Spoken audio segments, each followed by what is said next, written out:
এই মেঘলা দিনে একলা ঘরে থাকে না তো মন। হুম হুম হুম হুম হুম হুম হুম। এই বাদলা দিনের পরিবেশ আমার এত ভালো লাগে। বাদলা দিন দেখলেই মনে হয় আমার বয়সটা অনেকটা কমে গেছে। এই রামুটা কোথায় গেল কে জানে। রামু, এই রামু, কোথায় গেলি? এদিকে আয় দেখি একবার। এই যে যাই বাবু, আমাকে ডাকছিলেন বাবু? হ্যাঁ রে, তোকে ডাকবো না তো কাকে ডাকবো? হ্যাঁ বাবু, বলুন কি বলবেন। বলছি, এই যে এত সুন্দর বাদলা দিন, তা এই বাদলা দিনে ভালো মন্দ কি সব রান্না করছিস আমাকে একটু শোনা দেখি। ওই তো বাবু, উচ্ছের চচ্চড়ি, ঝিঙে পোস্ত আর আলুর ভর্তা। ইস, এই বাদলা দিনে এসব আবার কোনো তরকারি হলো? তোর মাথায় দেখছি কিছুই নেই রে রামু। তাহলে কি খাবেন বাবু, আপনি বলুন। আজকের দিনে কোথায় একটু গরম গরম মাংসের কারি করবি তা না, কোথায় সব ছাই পাশ করে বসে আছিস। আপনি মাংস খেতে চাইছেন? তাহলে এখন আমাকে মাংস নিতে আবার বাজারে যেতে হবে। হ্যাঁ, শুধু তুই একা না, আমিও তোর সাথে আজকে বাজারে যাব। আমি নিজের হাতে আজকে খাঁটি টাটকা মাংসের পিস বাছাই করে কিনে আনবো। চল। কিন্তু বাবু, এই বৃষ্টির সময় আপনার জলে না ভেজাই ভালো। জলে ভিজবো কেন রে আহাম্মক, ছাতা মাথায় দিয়ে যাব। চল, তোর সাথে আর কথা বাড়িয়ে লাভ নেই। আমরা এক্ষুনি বাজার থেকে মাংস কিনে আনি। যা যা, তুই ঘর থেকে ছাতা দুটো নিয়ে আয়, যা। ঠিক আছে বাবু, আমি এক্ষুনি যাচ্ছি। আহা, এবছর প্রথম আমি মানকচু চাষ করলাম। এই এলাকায় মানকচু খুব কম চাষ করে। আমি এই মানকচু বাজারে বিক্রি করে প্রচুর টাকা লাভ করতে পারবো। দেখি দেখি আজকে কতগুলো মানকচু তুলে নিই।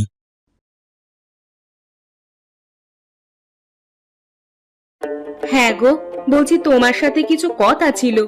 রেগে যাবে না তো আবার? আরে রাখবো কেন গিন্নি, তুমি বলো কি বলবে আমাকে। দেখো, মানকচু তো সকল মানুষের সহ্য হয় না। আমি শুনেছি বেশিরভাগ মানুষেরই মানকচু খেলে প্রচন্ড পরিমাণে গলা চুলকোয়। তাহলে মানকচু কি মানুষের কাছে বিক্রি করা ঠিক হবে? এই শোনো গিন্নি, মানকচু খাবার একটা নির্দিষ্ট পদ্ধতি আছে। সেই পদ্ধতি অনুযায়ী খেলে গলা চুলকাবে না। তাই নাকি? তা কি সেই পদ্ধতি? মানকচুকে প্রথমে ভালো করে সেদ্ধ করে তারপর সেটিকে ভর্তা করে মেখে নেওয়ার সময় কিছুটা পাতিলেবুর রস মেশাতে হয়। কেউ যদি এই পাতিলেবুর রস মেশাতে ভুল করে তাহলেই তার গলা চুলকাবে নিশ্চিত। কিন্তু গ্রামের অনেক লোকজনই তো এই পদ্ধতি সম্বন্ধে জানে না। তাহলে হ্যাঁ, যারা আমার কাছ থেকে মানকচু কিনবে আমি তাদের আড়ালে এই পদ্ধতি বলে দেব। ও নিয়ে তোমাকে চিন্তা করতে হবে না গিন্নি। তুমি কি আজকেই বাজারে মানকচু বিক্রি করতে যাবে? হ্যাঁ, দুটো নিয়ে যাই, দেখি মানুষ কি বলে। ঠিক আছে, তুমি মানকচু তোলো, আমি এদিকে ঘরের কাজকর্ম শেষ করি। হ্যাঁ গিন্নি, আজকে বাদলা দিনের খাবার দাবার গুলো যেন ভালো হয়, এই ছাই পাশ যেন রেধো না, ঠিক আছে?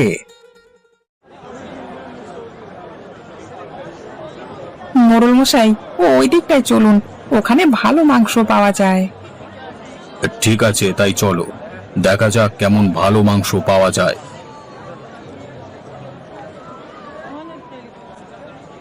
আরে মোড়ল মশাই যে, আসুন আসুন।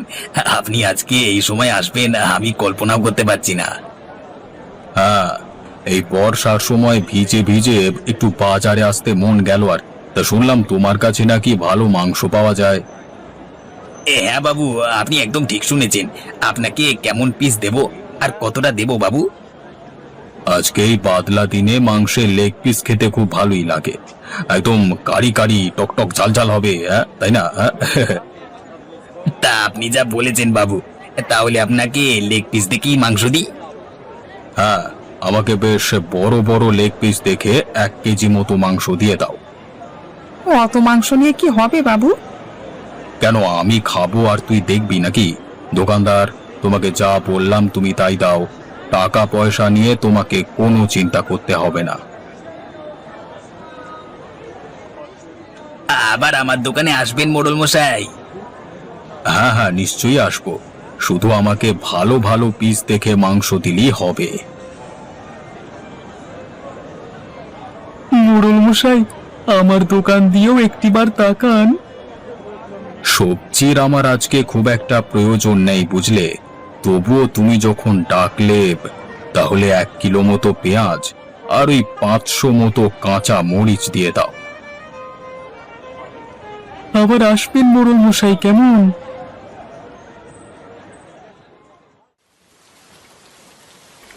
কি গো দিদি, এই বাদলা দিনে কি রান্না বান্না করছো? আজকে আমার কর্তা বলে গেছে বাজার থেকে ফিরবার সময় কিছুটা মাংস নিয়ে আসবে। ও আসার পর একদম গরম গরম মাংস ভাত রান্না করে খাবো। তাহলে তো তোমার কোনো চাপই নেই গো। আমাদেরটা বলে গেল ভালো মন্দ করতে, কিন্তু কি যে করব সেটাই আমি খুঁজে পাচ্ছি না। দেখো ভাই, এই বাদলা দিনে সবজি ভাত খেতে একদমই ভালো লাগবে না। যদি কিছু করবার মতো নাই থাকে, তাহলে দুটো চালে ডালে চাপিয়ে দিয়ে খিচুড়ি আর হাঁসের ডিম ভাজা রান্না করো। দেখবে তোমার কর্তাটি তোমার প্রশংসায় পঞ্চমুখ হয়ে উঠবে। তুমি ঠিক বলেছ, আমি বরং সেটাই রান্না করি। আমার খাটনিটাও কম হবে, আর ওকে আমি ভালো একটা জিনিস রান্না করে খাওয়াতেও পারবো। এই যে গিন্নিরা, রাস্তাটা ছেড়ে দাঁড়িয়ে তোমরা গল্প করো না বাপু। এমন করে রাস্তা জুড়ে দাঁড়িয়ে আছো যেন রাস্তাটা তুমি তৈরি করেছো। এত রাস্তা থাকতে আপনি দেখতে পাচ্ছেন না? আপনি ওই দিক দিয়ে চলে যান। মুখে মুখে তর্ক করো না, বড্ড বার বেড়েছ নাকি? বার আমাদের বাড়িনি, আপনি গায়ে পড়ে আমাদের সাথে ঝগড়া করতে আসছেন। আমরা তো বেশ একপাশে দাঁড়িয়ে কথা বলছিলাম। মরণ দশা, সকাল বেলায় এসব শকুনমুখী গুলো কেন যে রাস্তায় দাঁড়িয়ে থাকে কে জানে। ইস, এখানে দাঁড়িয়ে থাকা যাবে না।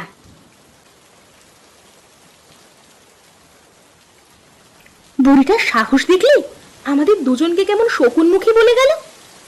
আরে ভাই, তুমি ওকে চিনতে পেরেছো? ওই বুড়িকে চিনে আমার কি হবে?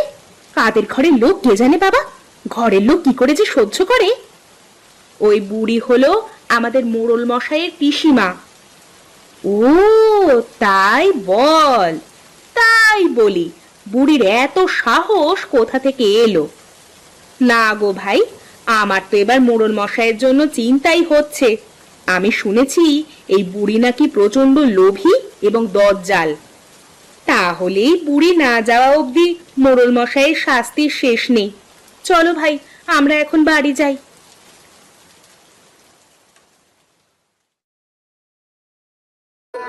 আহা, এই বাদলা দিনে মুরগির লেগ পিস দিয়ে ভাত খাবো ভেবেই আমার জিভে জল চলে আসছে। আহা আহা।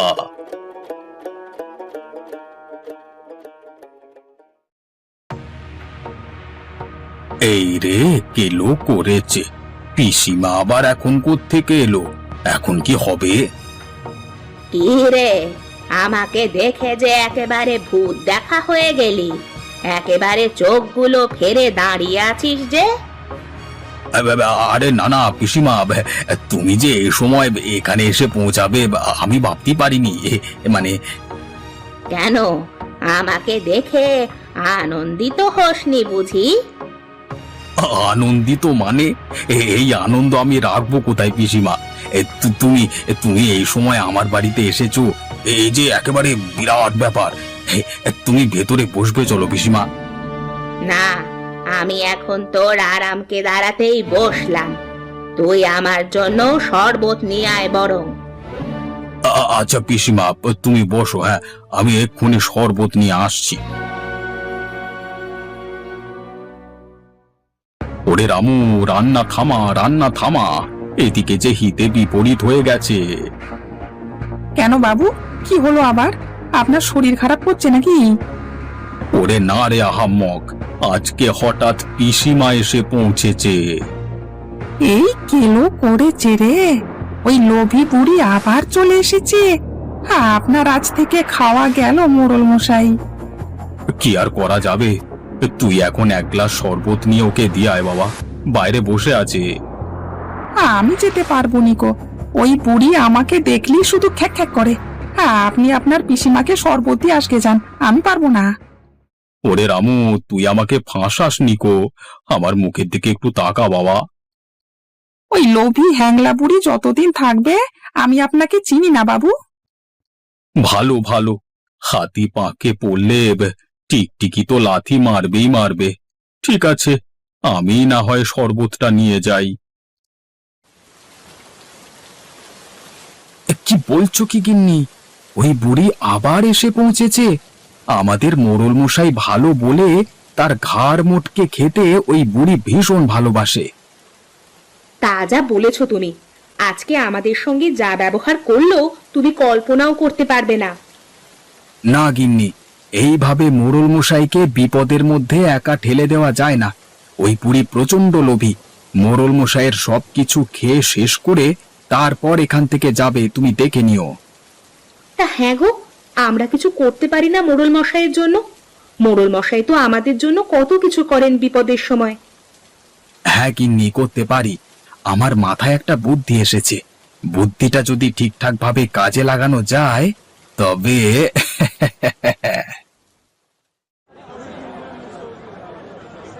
যদি বিপদের হাত থেকে বাঁচতে চাও তবে আমি যেমনটা বললাম তেমনটা করবে। এর অন্যতা হলে কিন্তু তোমাদের বিপদ আরো বাড়বে, ঠিক আছে? না গোপাল, তুমি যেমনটা বললে আমি তেমনটাই করব আজকে। ওই বুড়িকে আমারও দু চোখে সহ্য হয় না। কালকে আমাদের সব মাংস একাই সাবড়ে দিয়েছে। ঠিক আছে, আমি এখন চললাম তবে, কেমন? আজকে বুড়ি দেখবো তোমাকে বাঁচায় কে। এ কি, ওকে কচুর ভর্তা দিসনি কেন? আমাদের মোড়ল মশাই কচু ভর্তা খান না, ডাক্তারের বারণ আছে।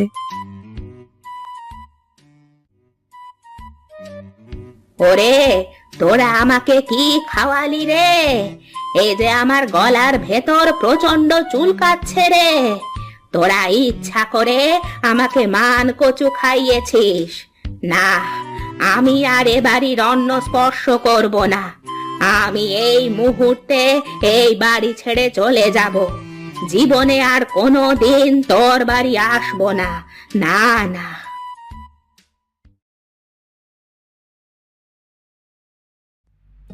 রামু, রামু, তুই আমার কাছে আয় বাবা।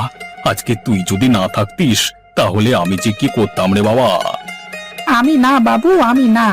আজকে গোপাল আমাকে বাজারে এই মানকচুটা দিয়ে বলল যে পাতিলেবু না দিয়ে ওই বুড়িকে মানকচু খাওয়াতে, তাহলেই গলা চুলকাবে। তখনই ওই লোভী বুড়ি বিদেয় হতে বাধ্য হবে।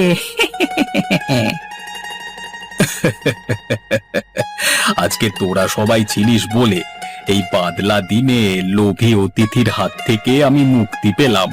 রামু, গ্রামের সবাইকে আমি আগামীকাল মহাভোজ খাওয়াবো। তুই তার আয়োজন শুরু কর। আপনি যা বলবেন মোড়ল মশাই।